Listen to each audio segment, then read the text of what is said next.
சங்கைக்குரிய பெரியோர்களே, பாசத்திற்குரிய மூமின்களே, ரமதானில் இரண்டாவது பத்தில் நாம் எல்லாம் காலடி எடுத்து வைத்திருக்கிறோம். ரஹ்மத்தின் 10 நம்மை விட்டு கடந்து போய்விட்டது. அடுத்து அவுசத்துஹு மஃபிரா, நாயகம் சொன்னதற்கு இணங்க இந்த 10 நாட்கள், குறிப்பாக ரமதானின் மையப்பகுதி, இது அனைத்தும் அல்லாஹ்விடத்தில் மன்னிப்பை வேண்டி நிற்பதற்கு, நம் பாவங்களை அல்லாஹ்விடத்தில் சொல்வதற்கு, அவரிடத்திலிருந்து மன்னிப்பை பெறுவதற்குரிய 10 தினங்கள் என்று பெருமானார் ஸல்லல்லாஹு அலைஹி வஸல்லம் அவர்கள் நமக்கு கற்றுத்தருகிறார்கள். இந்த 10 நாள் மட்டும் அல்ல பாவ மன்னிப்பு கேட்பதற்கு. வாழ்நாளில் ஒவ்வொரு தருணமும் ஏதாவது தவறுகளை, பாவங்களை நாம் செய்துவிட்டால், பார்த்துவிட்டால், பிடித்துவிட்டால், அந்த பாவத்தை நோக்கி நடந்துவிட்டால், ஒரு மூமினின் சிந்தனை எப்படி இருக்க வேண்டும் என்று குர்ஆன் பேசுகிறது. வல்லதீன இதா ஃபஅலு ஃபாஹிஷதன் அவ் ஸலமு அன்ஃபுஸஹும் ஸக்கருல்லாஹ வஸ்தக்ஃபரு லிதுனூபிஹிம்.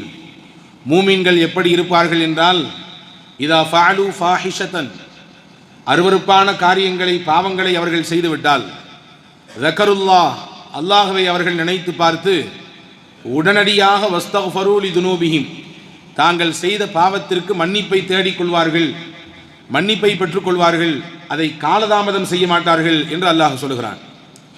பாவம் செய்வது என்பது இயல்பு. உலகத்தில் தோன்றிய மனிதர்கள் எல்லோருமே ஒரு கட்டத்தில் பாவம் செய்யத்தான் செய்வார்கள். பாவத்தை விட்டும் பரிசுத்தமானவர்கள் நான் என்று யாரும் தன்னை சொல்லிக் கொள்ள முடியாது. பாவத்தை விட்டு தூய்மையாக்கப்பட்டவர்கள் நபிமார்கள், மலக்குமார்கள். இவர்களுக்கு பாவம் என்றால் என்னவென்று தெரியாது. பாவம் செய்யாதவர்கள், பாவத்தை விட்டு அப்பழுக்கட்டவர்கள். ஆனால் மனிதர்களாகிய பிறந்த எல்லோரும் ஏதோ ஒரு கட்டத்தில், தெரிந்தோ தெரியாமலோ, சில சந்தர்ப்பங்கள் ஏற்படுகிற பொழுது பாவம் செய்யத்தான் செய்வார்கள். குல்லு பனி ஆதம ஹத்தாஊன், நபிகள் சொன்னார்கள், உலகத்தில் பிறந்த ஆதமின் மக்கள் எல்லோரும் பாவம் செய்பவர்கள் தான். வ கைருல் ஹத்தாஈன அத்தவ்வாபூன், பாவம் செய்பவர்களில் சிறந்தவர்கள் யார், பாவம் செய்தவர்களில் உயர்ந்தவர்கள் யார், யாரென்றால், யார் தன் பாவத்திற்கு அல்லாஹ்விடத்தில் மன்னிப்பை கேட்கிறாரோ, தான் செய்த தவறை நினைத்து அல்லாஹ்விடத்தில் வருந்தி தௌபா செய்கிறாரோ, இவரே பாவம் செய்பவர்களில் சிறந்தவர் என்று நாயகம் ஸல்லல்லாஹு அலைஹி வஸல்லம் அவர்கள் கற்றுத்தருகிறார்கள். அன்பு சகோதரர்களே, எனவே பாவ மன்னிப்பை அதிகமாக கேட்பதற்கு நாம் இந்த நாட்களிலே கடமைப்பட்டிருக்கிறோம். ரமதானை குறித்து பெருமானார் ஸல்லல்லாஹு அலைஹி வஸல்லம் சொல்லும் பொழுதே இந்த பாவ மன்னிப்பை மையப்படுத்தி தான் பேசியிருக்கிறார்கள். எந்த ஒரு மனிதர் ரமதானை அடைந்தார், ரமதானின் மூலம் அவர் மன்னிப்பை பெறவில்லை என்றால், இந்த ரமதானினுடைய நாட்களிலே நல்ல அமல்கள் செய்து, ஆர்வப்பட்டு தொழுது, குர்ஆன் ஓதி, தான தர்மங்களிலே ஈடுபடாமல், எந்த நன்மையும் செய்யாமல் அல்லாஹ்விடத்தில் அவர் மன்னிப்பை பெறவில்லை என்றால், அவர் அல்லாஹ்வின் அருளை விட்டும் தூரம் போய்விடட்டும், அவருக்கு நாசம் ஏற்பட்டு விடட்டும் என்று ஜிப்ரீல் துஆ செய்ய நாயகம் ஸல்லல்லாஹு அலைஹி வஸல்லம் அவர்கள் ஆமீன் சொன்னார்கள், அதை ஆமோதித்தார்கள் என்பதை ஹதீஸ்கள் சொல்லுகிறது. ரமதானின் முக்கியமே மன்னிப்பை பெறுவதுதான். கடந்த ஒரு ஆண்டுகள் நம் வாழ்க்கையில் தவறி போய்விட்ட காலங்களில் செய்த தவறுகளுக்கெல்லாம் மன்னிப்பை பெறுவதுதான் இந்த ரமதானின் பிரதான நோக்கம். எனவேதான் ரமதானை 3ஆக பிரித்து பெருமானார் இந்த மன்னிப்பிற்கு தனி பகுதியை அமைத்து கொடுத்தார்கள். இந்த நாட்களில் என்ன துவா ஓத வேண்டும் என்பதையும் கற்றுத்தந்தார்கள். அல்லாஹும்ம ஃபிர் லனா துனூபனா வ ஹதாயானா குல்லஹா யா ரப்பல் ஆலமீன், யா அல்லாஹ், எங்களுடைய பாவங்கள், எங்களின் தவறுகள் எல்லாவற்றையும் மன்னித்து விடு, எல்லாவற்றையும் மன்னித்து விடு, எங்களை பிழைபடுத்து விடு என்ற பொருளை தரக்கூடிய இந்த துவாவை நீங்கள் ஓதி வாருங்கள் என்று பெருமானார் ஸல்லல்லாஹு அலைஹி வஸல்லம் கற்றுத்தந்தார்கள். அன்பு சகோதரர்களே, பாவ மன்னிப்பு ஒவ்வொரு நாளும் நம்மோடு இணைந்திருக்க வேண்டும். ஒவ்வொரு நாளும் காலை கண் விழித்தது முதல் இரவு படுக்கைக்கு செல்லும் பொழுது, இன்றைய நாள் நான் என்ன தவறு செய்தேன், நான் என்ன பாவம் செய்தேன், என்ன தீமைகளை நான் செய்திருக்கிறேன் என்று நினைத்து, செய்த தவறுக்கும் தீமைகளுக்கும் அல்லாஹ்விடத்தில் பாவ மன்னிப்பு கேட்டுவிட்டு தான் படுக்கைக்கு செல்ல வேண்டும். இது நல்லோர்களின் பண்பு என்று வரலாற்று பூர்வமாக நிரூபணமாக இருக்கிறது. நாயகம் ஸல்லல்லாஹு அலைஹி வஸல்லம் சொல்வார்கள், மன் லஸிமல் இஸ்திக்ஃபார ஜஅலல்லாஹு லஹு மின் குல்லி லீகின் மக்ரஜா வ மின் குல்லி ஹம்மின் ஃபரஜா வ ரஸ்ஸகஹு மின் ஹைஸு லா யஹ்தஸிப். யார் பாவ மன்னிப்பை வளமையாக்கி கொண்டாரோ, அல்லாஹ்விடத்தில் இஸ்திக்ஃபார் செய்வதை அவர் பற்றி பிடித்து கொண்டாரோ, மூன்று விதமான விஷயங்களை அவர் தன் வாழ்க்கையில் பார்ப்பார். மூன்று நிச்சயம் அவருக்கு கிடைக்கும். ஒன்று, நாயகம் சொன்னார்கள், மின் குல்லி லீகின் மஹ்ரஜா, அவருக்கு இருக்கக்கூடிய எல்லா நெருக்கடிகளும் தீர்ந்து போகும், அவருக்கு இருக்கக்கூடிய எல்லா பிரச்சனைகளுக்கும் தீர்வு கிடைக்கும். எப்பொழுது? யார் பாவ மன்னிப்பு கேட்பதில் தொடர்படியாக இருக்கிறார். ஏதோ ஒரு நாள் 10 முறை அஸ்தக்ஃபிருல்லாஹ் சொல்வது என்பதல்ல, ஏதாவது மாதத்திற்கு ஒருக்க அல்லது வாரத்திற்கு ஒரு நாள் வெள்ளிக்கிழமை வந்து அஸ்தக்ஃபிருல்லாஹ் என்று சொல்வதல்ல. தினசரி யார் இந்த பாவ மன்னிப்பை வளமையாக்கிக் கொள்கிறாரோ, பற்றி பிடித்துக் கொள்கிறாரோ, அவருக்கு என்னென்ன பிரச்சனைகள் எல்லாம் இருக்கிறதோ பிரச்சனைகளுக்கு தீர்வை அல்லாஹ் தருவான். இரண்டாவது முக்கியமான விஷயம், மின் குல்லி ஹம்மின் ஃபரஜா, அவருக்கு இருக்கக்கூடிய கவலைகளுக்கெல்லாம் அல்லாஹ் மருந்தை தருவான். கவலைகள் இல்லாதவர்கள் உலகத்தில் யார் உண்டு? பிரச்சனைகள் இல்லாதவர்கள் உலகத்தில் யார் உண்டு? எல்லோருக்கும் அவரவருடைய பிரச்சனை பெரிது. எனக்கு என் பிரச்சனை பெரிதென்றால் உங்களுக்கு உங்கள் பிரச்சனை பெரிது. பிரச்சனை இல்லாதவர், கவலை இல்லாதவர் என்று உலகத்தில் யாரையும் இனம் காட்ட முடியாது. நாயகம் சொன்னார்கள், இஸ்திக்ஃபார் செய்வதை, பாவ மன்னிப்பு செய்வதை நீங்கள் எடுத்துக்கொண்டால் உங்களுக்கு பிரச்சனைக்கும் தீர்வு கிடைக்கும், உங்கள் கவலைக்கும் மருந்தை அல்லாஹ் தருவான். மூன்றாவது நாயகம் சொன்னார்கள், வரஸகஹு மின் ஹைஸு லா யஹ்தஸிப், அவர் நினைத்து பார்க்காத புறத்திலிருந்து அல்லாஹ் அவருக்கு ரிஸ்கை கொண்டு வந்து கொடுப்பான். ரிஸ்கிற்குத்தானே நாம் காலையிலிருந்து கண் விழித்தது முதல் கண்ணயரும் வரை அனிதனமும் பாடுபட்டு கொண்டிருக்கிறோம். நமக்கும் நம் குடும்பத்திற்கும் நம் சந்ததிகளுக்கும் தேவையான வாழ்வாதாரங்களை பெருக்கிக் கொள்வதற்கு தானே நாம் முயற்சிகளை எடுக்கிறோம். நாயகம் சொல்கிறார்கள், நீங்கள் இஸ்திக்ஃபார் செய்வதை வளமையாக்கிக் கொள்ளுங்கள், நீங்கள் நினைத்து பார்க்காத இடத்திலிருந்து உங்களுக்கு ரிஸ்க் வரும். தெரியாது, எங்கிருந்து வருகிறது என்று தெரியாது, அல்லாஹ் கொண்டு வந்து உங்கள் கைகளில் சேர்ப்பார். ஒரு விஷயம்தான், நீங்கள் பாவ மன்னிப்பை வளமையாக்கிக் கொள்ள வேண்டும். சிலருக்கு உலகத்திலே பணம் காசு இல்லையே என்று கவலை, சிலருக்கு ஏனடா இவ்வளவு காசு என்று கவலை, சிலருக்கு பிள்ளை குட்டிகள் இல்லையே என்று கவலை, சிலருக்கு பிள்ளைகளை வைத்தே பிரச்சனை, சிலருக்கு பதவிகளும் பட்டங்களும் இல்லையே என்று கவலை, சிலருக்கு ஏனடா இந்த பதவிக்கும் பட்டத்திற்கும் வந்து தொலைந்தோம் என்று கவலை.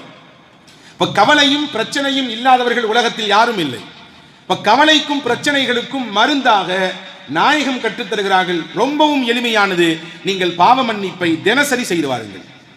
நாயகத்தை பற்றி அல்லாஹ் குர்ஆனில் சொல்வான், யக்ஃபிரு லக்கல்லாஹு மா தகத்தம மின் தம்பிக வ மா தஅக்கர், நீங்கள் செய்த முன்பின் பாவங்கள் எல்லாம் மன்னிக்கப்பட்டு விட்டது, முன்பின் பாவங்கள் அத்துணையும் பிழை பொறுக்கப்பட்டவர்கள் நீங்கள் என்று நாயகத்தை பற்றி சொல்கிறார். அந்த ஸல்லல்லாஹு அலைஹி வஸல்லம் அவர்கள் சொல்வார்கள், அஸ்தக்ஃபிருல்லாஹ வ அதூபு இலைஹி ஃபீ குல்லி யௌமின் 100 மர்ரா, ஒவ்வொரு நாளும் அல்லாஹ்விடத்தில் நான் 100 முறை பாவ மன்னிப்பு கேட்கிறேன், 100 முறை அஸ்தக்ஃபிருல்லாஹ் என்று சொல்கிறேன். இங்கே கவனிக்க வேண்டும், சொல்வது நீங்களோ நானோ அல்ல, நாயகம் சொல்கிறார்கள். பாவம் என்றால் என்னவென்றே தெரியாதவர்கள், பாவத்தை விட்டு பாதுகாக்கப்பட்டவர்கள், மஅசூமீன்கள், பாவத்தை விட்டு அவர்கள் முழுவதுமாக தடுக்கப்பட்டவர்கள். அந்த நாயகம் என் வாழ்க்கையில் ஒவ்வொரு நாளும் 100 முறை அஸ்தக்ஃபிருல்லாஹ் சொல்லாமல் அந்த நாள் நிறைவு பெறுவதில்லை என்கிறார்கள். என்றால் இங்கே கவனப்படுத்த வேண்டும், ஒரு முஸ்லிம், ஒரு மூமின் இஸ்திக்ஃபாரை எந்த அளவிற்கு கையில் எடுக்க வேண்டும் என்பதை நாயகம் கற்றுத்தருகிறார்கள். எனவேதான் பெரும் பெரும் பிரச்சனைகளாக நினைத்த விஷயங்களை கூட அல்லாஹ், மலை போன்று இருக்கக்கூடிய பிரச்சனைகளையும் அல்லாஹ் பணியாக மாற்றி கொடுத்தான் ஸல்லல்லாஹு அலைஹி வஸல்லம் அவர்களுக்கு. பெரும் பூதாகரமாக எழுந்த பிரச்சனைகள் கூட, எதிரிகளின் சூழ்ச்சிகள் கூட, நயவஞ்சகர்களின் குள்ள நரித்தனத்தை கூட, கூட இருந்து குளிபறிக்கக்கூடிய நபர்களின் சேஷ்டைகளை கூட அல்லாஹ் இல்லாமல் ஆக்கினான். என்றால் அங்கே சூட்சுமம் ஒன்று இருக்கிறது. பெருமானா ஸல்லல்லாஹு அலைஹி வஸல்லம் அவர்கள் அல்லாஹ்விடத்தில் இஸ்திக்ஃபார் செய்வதை வளமையாக்கியிருந்தார்கள். ஹதீஸிலே வரும், ஸல்லல்லாஹு அலைஹி வஸல்லமின் அன்பு சஹாபாக்கள், மிக முக்கியமான நபித்தோழர் செய்தனா அப்துர் ரஹ்மான் பின் அவுஃப் ரலியல்லாஹு அன்ஹு, அந்த காலத்திலேயே அவர் மிகப்பெரிய மில்லினியர், பெரிய கோடீஸ்வரர். எந்த அளவிற்கு அவர்களின் சொத்து மதிப்புகள் இருந்தது என்று வரலாற்று ஆசிரியர்கள் கணக்கெடுத்து சொல்கிறார்கள். அவருடைய மனைவிமார்கள் 4 பேராம். அந்த 4 மனைவிமார்களில் ஒரு மனைவிக்கு மட்டும் கிடைத்த பங்கு மட்டும் லட்சங்களை தாண்டும். லட்சங்கள் என்றால் நான் நம்மூர் பைசாவில் சொல்லவில்லை, திருகங்களில் சொல்கிறேன். லட்சங்களை தாண்டுகிற அளவிற்கு ஒரு பெண்ணுக்கு அந்த பங்கு கிடைத்தது. பிள்ளைகள் இருந்தால் 8இல் 1 பங்கு தான் பெண்ணுக்கு. அவ்வளவு கிடைத்தது என்று வரலாற்றில் எழுதி வைத்திருக்கிறார்கள். மிகப்பெரிய செல்வந்தர், மிகப்பெரிய காசு பணத்திற்கு அதிபதி அவர். ஆனால் ஒரு நாள் இது போன்ற ரமதானுடைய நாட்களிலே நோன்பு திறக்கிற சமயம் அல்லாஹ்விடத்தில் துவா செய்து கொண்டிருக்கிற பொழுது கண்ணிலிருந்து கண்ணீரை வடித்தவாறு அல்லாஹ்விடத்தில் துவா செய்தார்களாம். அவரின் துவாவை நீங்கள் கவனியுங்கள். யா அல்லாஹ், இவ்வளவு செல்வத்தை எனக்கு தந்திருக்கிறாய், இவ்வளவு பொருளாதாரத்தை எனக்கு நீ வளமாக கொடுத்திருக்கிறாய், என் தோழர்களில் முந்தி உள்ள நபித்தோழர்களில் நிறைய பேருக்கு சரியான உணவு கூட இல்லை, உடுத்தக்கூட ஆடை இல்லை, கஃன் பொறிவதற்கு கூட அவர்களுக்கு நிறைவான ஆடை இல்லாமல் தான் உலகத்தை விட்டு போனார்கள். அல்லாஹ், இவ்வளவு எனக்கு கொடுத்திருக்கிறாயே, உன்னிடத்தில் இதற்கு நான் எப்படி பதில் சொல்ல போறேன் தெரியவில்லையே என்று அழுதார்கள். அப்துல் ரஹ்மான் பின் அவுஃப் ரலியல்லாஹு அன்ஹு, இவ்வளவு எனக்கு செல்வத்தை தந்திருக்கிறாயே அல்லாஹ், உனக்கு நான் இதை குறித்து நான் எப்படி பதில் சொல்ல போறேன் தெரியவில்லையே என்று அழுதார்கள் என்ற வரலாற்று குறிப்பை பார்க்கிறோம். இப்போ ஒருபுறம் செல்வத்தை கொடுத்தவர்கள் கவலைப்படுகிறார்கள், இதற்கு நான் எப்படி கேள்வி கணக்கு பதில் சொல்ல என்று. இன்னொரு புறம் நாயகத்திடத்தில் செல்வத்தை கேட்டு வந்தவர்களும் உண்டு. சாலபத்து பின் ஹாத்தப் என்ற ஒருவர், எனக்கு வேண்டும் செல்வம், பொருள் வேண்டும், ஆசை இருக்கிறது, எனக்கு அல்லாஹ் தந்தால் நிறைய கொடுப்பேன். வமின்ஹும் மன் ஆஹதல்லாஹ லயின் ஆத்தானா மின் ஃபத்லிஹி லனஸத்தகன்ன வலனகூனன்ன மினஸ் சாலிஹீன். குர்ஆனில் அல்லாஹ் சொல்கிறான், சிலர்கள் இருக்கிறார்கள் நபியிடத்திலே வந்து உறுதியாக சொல்கிறார்கள், எனக்கு அல்லாஹ் ரிஸ்கை தந்தால் நான் அல்லாஹ்வின் பாதையில் ஏழை எளிய மக்களுக்கு, இல்லாதவர்களுக்கு அள்ளி அள்ளி கொடுப்பேன் என்று சொல்கிறார்கள். அடுத்து அல்லாஹ் சொன்னான், அதே போன்று நாயகம் துவா செய்தார்கள், அவருக்கு கிடைத்தது. அல்லாஹ் நிறைய செல்வத்தை கொடுத்தான். அது கிடைப்பதற்கு முன்பாகவே பெருமானாரிடத்திலே சொல்லியிருந்தார்கள், நீ இப்படி இருப்பதுதான் சிறந்தது. சிலருக்கு அல்லாஹ் கொடுத்து சோதிப்பான், சிலருக்கு கொடுக்காமல் சோதிப்பான். எதுவாக இருந்தாலும் அந்த சோதனையை ஏற்றெடுத்துக் கொள்ள வேண்டும், இதுதான் முஸ்லிமின் தன்மை. நாயகம் சொன்னார்கள், நீ இப்படி இருப்பதுதான் சிறந்தது. செல்வம் என்றால் அல்லாஹ்வை மறந்து விடலாம், அல்லாஹ்வின் நினைவு இல்லாமல் போய்விடலாம். இல்லை இல்லை, அஸ்தக்ஃபிருல்லாஹ், அப்படி எல்லாம் இல்லை.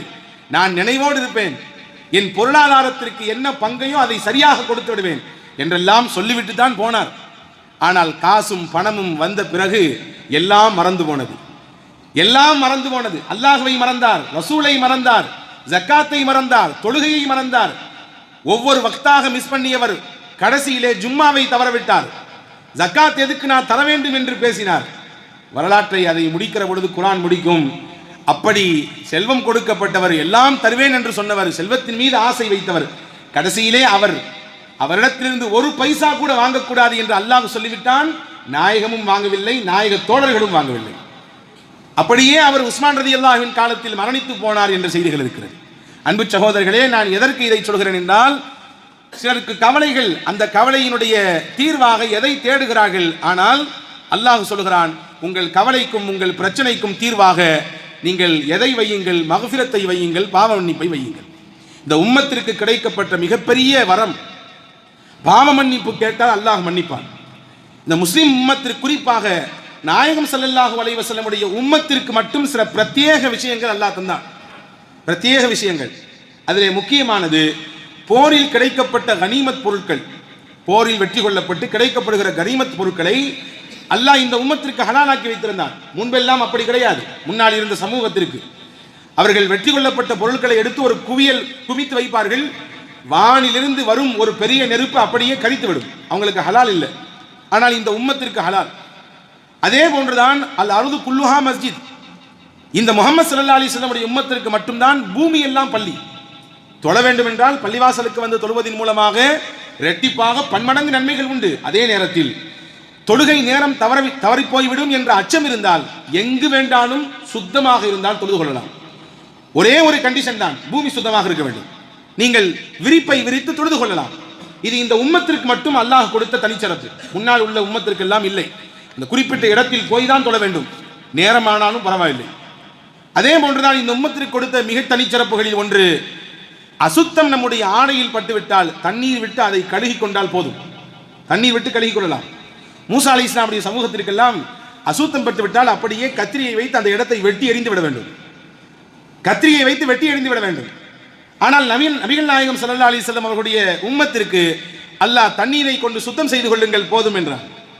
இன்னொரு முக்கியமான விஷயம், நாம் பாவம் செய்தால் நமக்கும் நம் இறைவனுக்கு மட்டும்தான் தெரிகிறது. வேறு யாராவது பார்த்தால் தெரியும், பார்க்கவில்லை என்றால் நமக்கும் ரப்புக்கும் மட்டும்தான் தெரியும். ஆனால் ஒரு சமூகம் இருந்தது, நமக்கு முன்னால் வாழ்ந்த சமூகங்களிலே ஒன்று இருந்தது. அவர்கள் இரவிலே பாவம் செய்து விட்டால் காலையில் அவரின் வீட்டு வாசலிலே இந்த வீட்டுக்கு சொந்தக்காரர் இன்றைய ராத்திரி இப்படி ஒரு பாவம் செய்திருக்கிறார் என்று பொறிக்கப்பட்டுவிடும், அங்கே எழுதப்பட்டுவிடும். நீங்கள் நினைத்து பாருங்கள், இந்த காலத்தில் அப்படி இருந்தால் என்ன ஆகும்? தினசரி காலை ஃபஜருக்கு வரும்பொழுது எல்லோரும் வாளியும் கையுமாகத்தான் வருவார்கள் அதை அழிப்பதற்கு. அவ்வளவு பாவங்கள் நாம் செய்கிறோம். பாவத்தை எல்லாம் மறைத்திருக்கிறான், நமக்கும் ரப்புக்கும் மட்டும்தான் தெரிகிறது. ஆனால் ஒரு சமூகம் இருந்தது, அவர்கள் செய்த பாவங்கள் அவர்களின் வீட்டினுடைய வாசலிலே பொறிக்கப்படும். அதே போன்றுதான் மண்ணை பயன்படுத்தலாம். ஒது செய்வதற்கு தண்ணீர் இல்லை என்றால் மண்ணை வைத்து நீங்கள் தயமம் செய்து கொள்ளுங்கள் என்று இந்த உம்மத்திற்கு அல்லாஹ் அனுமதியை தந்தார். வேறு எந்த உம்மத்திற்கும் அப்படி எல்லாம் கிடையாது. தண்ணீர் என்றால் தண்ணீர் தான் பயன்படுத்தியாக வேண்டும். அந்த வரிசையில் தான் இப்படி சிறப்பம்சங்களை பெற்ற இந்த உம்மத் இன்னொரு சிறப்பை பெறுகிறது. அல்லாஹ்விடத்தில் மன்னிப்பு கேட்க வேண்டும் என்றால் 2 சொட்டு கண்ணீரை வடித்து அல்லாஹ்விடத்திலே கையேந்தினால் போதும், மன்னித்து விடுவான். மூசாவின் சமூகத்திற்கு அல்லாஹ் கொடுத்த தௌபா என்ன தெரியுமா? குர்ஆன் சொல்லுகிறது, ஃபதூபு இலா பாரிக்கும் ஃபக்துலு அன்ஃபுஸக்கும்.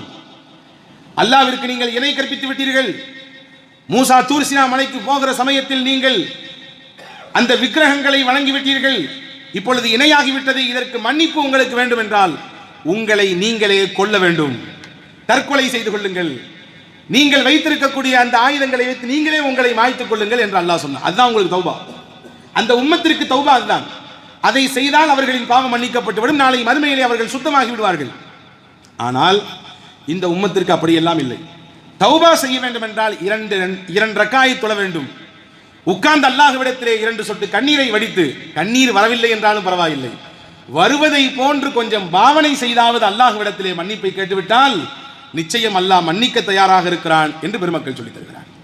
அன்பானவர்களே, அந்த மன்னிப்பை அதிகமாக பெறுவதற்குரிய நாட்கள் தான் இந்த ரமதானுடைய மையப்பகுதி என்பதை நாம் கவனத்தில் கொள்ள வேண்டும்.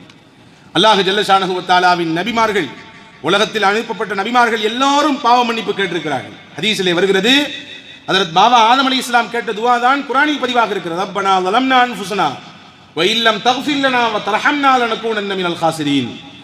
இந்த மரத்தின் பக்கம் போகாதீர்கள், இந்த பழத்தை உண்ணாதீர்கள் என்று அல்லாஹ் சொன்னான். ஆனால் இப்லீஸ் வழிகெடுத்தான். பாபா ஆதம் அலைஹிஸ்ஸலாமும் அவர்களின் துணைவியாரும் உண்டார்கள். அங்கிருந்து அவர்கள் வெளியாக்கப்பட்டார்கள், பூமிக்கு தள்ளப்பட்டார்கள். கடைசியிலே அல்லாஹ் எப்படி மன்னித்தான் அவர்களை என்றால், அல்லாஹ் சொல்கிறான், நாம் அவருக்கு ஒரு இஸ்திக்பாரை கற்றுக் கொடுத்தோம், ஒரு பாவ மன்னிப்பை சொல்லிக் கொடுத்தோம். ரப்பனா வலம்னா அன்ஃபுஸனா, அல்லாஹ்வே எங்கள் ஆத்மாவுக்கு நாங்கள் அநீதம் செய்து விட்டோம். வ இல்லம் தக்ஃபிர் லனா வ தர்ஹம்னா, நீ எங்களை மன்னித்து எங்களின் மீது இரக்கம் காட்டவில்லை என்றால் லனகூனன்ன மினல் காசிரீன், அல்லாஹ் நாங்கள் நஷ்டவாளியாக போய்விடுவோம். இது யார் கேட்டதுவா? பாபா ஆதம் அலைஹிஸ்ஸலாம் கேட்டதுவா. ஆதம் அலைஹிஸ்ஸலாம் அல்லாஹ்விடத்தில் இஸ்திக்பார் செய்திருக்கிறார்கள் என்று குர்ஆன் சொல்கிறது. சையதுனா இப்ராஹிம் அலைஹிஸ்ஸலாம் எப்படி செய்தார்கள் இஸ்திக்பார்? அல்லாஹும்ம ஃபில்லி வலி வாலிதைய வலில் முஃமினீன யௌம யகூமுல் ஹிசாப். நீ எழுப்பி நிப்பாட்டப்படக்கூடிய அந்த மறுமை நாளிலே அல்லாஹ்வே என்னையும் நீ மன்னிக்க வேண்டும், என்னுடைய பெற்றோர்களையும் நீ மன்னிக்க வேண்டும், மூமின்களை எல்லாம் மன்னிக்க வேண்டும், உன்னிடத்திலே நான் மன்னிப்பை வேண்டி நிற்கிறேன் அல்லாஹ் என்று இப்ராஹிம் அலைஹிஸ்ஸலாம் பாவ மன்னிப்பு கேட்டார்கள். நூஹ் அலைஹிஸ்ஸலாம் கேட்ட இஸ்திக்பாரை குர்ஆன் சொல்கிறது, قال ربي إني أعوذ بك أن أسألك ما ليس لي به علم وإلا تغفر لي وترحمني أكن من الخاسرين. தன் மகனை தன்னோடு சேர்ந்து கப்பலில் வந்துவிடு என்று அழைக்கும் பொழுது அல்லாஹ் சொன்னான், அது உங்கள் மகன் உங்கள் குடும்பத்தார் அல்ல, உங்கள் குடும்பத்தை சார்ந்தவன் அல்ல, உங்களுக்கு நேர் எதிரான கொள்கையில் இருக்கிறார், எனவே அவரை அழைக்காதீர்கள். ஹஜ்ரத் நூஹ் அலைஹிஸ்ஸலாம் அல்லாஹ்விடத்தில் கேட்டார்கள், நாம் பெத்த பிள்ளையா அல்லாஹ், அது எப்படி விட முடியும் என்று கேட்கிற பொழுதுதான் அல்லாஹ் சொன்னான், உங்களுக்கு சில விஷயங்கள் மறைமுகமான விஷயங்கள் தெரியாது, எனவே நீங்கள் எந்த விஷயத்தில் தெரியாதவர்களாக இருக்கிறீர்களோ அதை பற்றி கேட்காதீங்க. உடனே ஹஜ்ரத் நூஹ் அலைஹிஸ்ஸலாம் துஆ செய்தார்கள், வ இல்லம் தக்ஃபிர் லி வ தர்ஹம்னி அகும் மினல் காசிரீன். தெரியாமல் கேட்டுவிட்டேன் அல்லாஹ், என்னை நீ மன்னிக்கவில்லை என்றால், என் மீது நீ இரக்கம் காட்டவில்லை என்றால் நிச்சயமாக நான் கைசேதத்திற்குரிய ஆளாக மாறி போய் விடுவேன். ஹஜ்ரத் சுலைமான் அலைஹிஸ்ஸலாம் கேட்ட துஆவை குர்ஆன் சொல்கிறது. ஹஜ்ரத் யூனுஸ் அலைஹிஸ்ஸலாம் ஒரு குறிப்பிட்ட ஊரில் இருந்து வெளியே போவது, அல்லாஹ்வின் கட்டளை வருவதற்கு முன்னே போனார்கள். அவர்களின் அழிச்சாட்டியும் பெருக்கும் பொழுது அல்லாஹ்வின் உத்தரவு வருவதற்கு முன்பே போனார்கள். விளைவு என்ன ஆனது? மீன் வயிற்றுக்குள்ளே பல நாட்கள் இருந்தார்கள். அந்த மீன் வயிற்றிலிருந்து அவர்கள் எப்படி வெளிவந்தார்கள்? குர்ஆன் சொல்லுகிறது, அவர் உள்ளே இருந்து அல்லாஹ்விடத்தில் பாவ மன்னிப்பு கேட்டார். லா இலாஹ இல்லா அன்த சுப்ஹானக இன்னி குன்து மினல் ஸாலிமீன். இந்த திக்ர் யார் ஓதிய திக்ர்? சையதுனா யூனுஸ் அலைஹிஸ்ஸலாம் ஓதிய திக்ர். மீன் வயிற்றுக்குள்ளே இருந்து அவர்கள் ஓதிய திக்ர். குர்ஆன் சொல்லுகிறது, ஃபலவுலா அன்னஹு கான மினல் முஸப்பிஹீன் லலபித ஃபீ பத்னிஹி இலா யௌமி யுபாஸூன். அந்த மீன் வயிற்றுக்குள்ளே இருந்து யூனுஸ் என்னை அழைத்தார், என்னை நினைத்து பார்த்தார், தன்னுடைய தவறுக்கு என்னிடத்திலே மன்னிப்பு கேட்டார். அவர் மட்டும் தஸ்பீஹ் செய்யக்கூடிய நபராக இல்லாமல் இருந்தால் மீன் வயிற்றுக்குள்ளே கியாமத் வரை இருந்திருப்பார். உள்ளே மட்டும் அவர் பாவ மன்னிப்பு கேட்காமல் இந்த திக்ரை ஓதாமல் அப்படியே இருந்திருந்தால் கியாமத் வரை அது தொடர்ந்திருக்கும், அந்த மீன் வயிற்றுக்குள்ளேயே அவர் இருந்திருப்பார் என்று அல்லாஹ் ஜல்ல ஷானஹு வ தஆலா குர்ஆனில் சொல்லித் தருகிறார். இப்படி குர்ஆனில் ஏராளமான நபிமார்களை குறித்து, அவர்கள் செய்த பாவ மன்னிப்புகளை குறித்து அடுக்கடுக்காக ரப்புல் ஆலமீன் அல்லாஹ் சொல்லிக் கொண்டே இருக்கிறான். அன்பு சகோதரர்களே, உலகத்தில் அல்லாஹ்விற்கு பாவ மன்னிப்பை விட அடியார்கள் செய்யக்கூடிய அமல்கள் வேற எதுவும் பெரிதல்ல. அடியார்கள் கேட்கக்கூடிய தௌபாவும், அவர்கள் அல்லாஹ்விடத்தில் உருகி கண்ணீர் வடித்து சிந்தக்கூடிய அந்த பாவ மன்னிப்பும் அல்லாஹ்வை சந்தோஷப்படுத்துகிறது என்றார்கள் பெருமானார் ஸல்லல்லாஹு அலைஹி வஸல்லம். ஹதீஸிலே வருகிறது, முஸ்லிம் ஷரீஃபிலே பதிவாக இருக்கிறது, இன்னல்லாஹ யப்சுத்து யதஹு பில் லைலி லியதூப முஸீஉன் நஹாரி. இரவெல்லாம் அல்லாஹ் எதிர்பார்க்கிறான். என்ன எதிர்பார்க்கிறான்? தன்னுடைய அருளை விரித்து வைத்து எதிர்பார்க்கிறான். என்ன எதிர்பார்க்கிறான்? பகலில் அடியார்கள் செய்த பாவத்திற்கு இரவில் மன்னிப்பு கேட்பார்களா என்று எதிர்பார்க்கிறான். வஇன்னல்லாஹ யப்சுத்து யதஹு பின் நஹாரி லியதூப முஸீஉல் லைலி. பகலெல்லாம் அல்லாஹ் எதிர்பார்க்கிறான், தன் அருளை விரித்து வைத்து எதிர்பார்க்கிறான். யாருக்கு எதிர்பார்ப்பு? அல்லாஹ்வின் தூதர் சொன்னார்கள், இரவு பாவம் செய்தவர்கள் எப்படியாவது பகலில் பாவ மன்னிப்பு கேட்டுவிட மாட்டார்களா என்று எதிர்பார்க்கிறான். நாம் தான் குறைவு அன்பர்களே, நாம் தான் கேட்க தயக்கப்படுகிறோம், நாம் தான் அச்சப்படுகிறோம். நாம் செய்த தவறு மலை போன்று நமக்கு தெரிகிறது, அல்லது இன்று நாளை நாளை என்று ஒவ்வொரு நாளையும் கடத்தி கொண்டே இருக்கிறோம். ஆனால் அல்லாஹ் ஒவ்வொரு நிமிடமும் எதிர்பார்க்கிறான் அடியார்களின் பாவ மன்னிப்பு.